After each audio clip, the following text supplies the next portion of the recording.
Hey everybody, Adam with Front Range Storm Contractors here. We're out doing a small repair today. A branch from that huge tree fell into this roof a couple of weeks ago during a rainstorm. Put a hole right through the shingles right here. There's a hole about that big.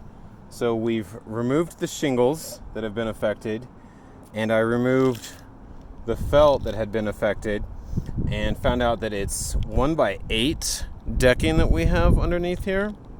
Oh, sorry, let me show you. There we go. So 1x8 decking that's underneath here. So what we're going to do is we're just going to replace this whole 1x8 from this truss right there to this truss right here, because luckily for us, it actually broke right over the truss line, so that I don't have to go to the next truss. Another thing that's lucky for us is that it missed that skylight right there, and I don't even have to mess with the shingles that are immediately around the skylight, because those are really hard and sometimes problematic to flash.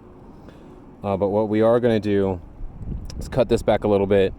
Can probably leave this shingle here. Actually, no, it looks like it got damaged while I was removing the other shingle, so we'll pull this shingle out too and replace that one. We're going to replace from here to here with plywood. We're also going to do something about the insulation there, and once it's all patched up, we'll put some synthetic felt down, some new shingles down that actually match. They are Owens Corning Duration in their desert tan color, which I can still purchase, so I have a bundle sitting right there. There's the plywood that we're going to use, and I'll let you know when we're all done. I'll take some pictures. Have a good one.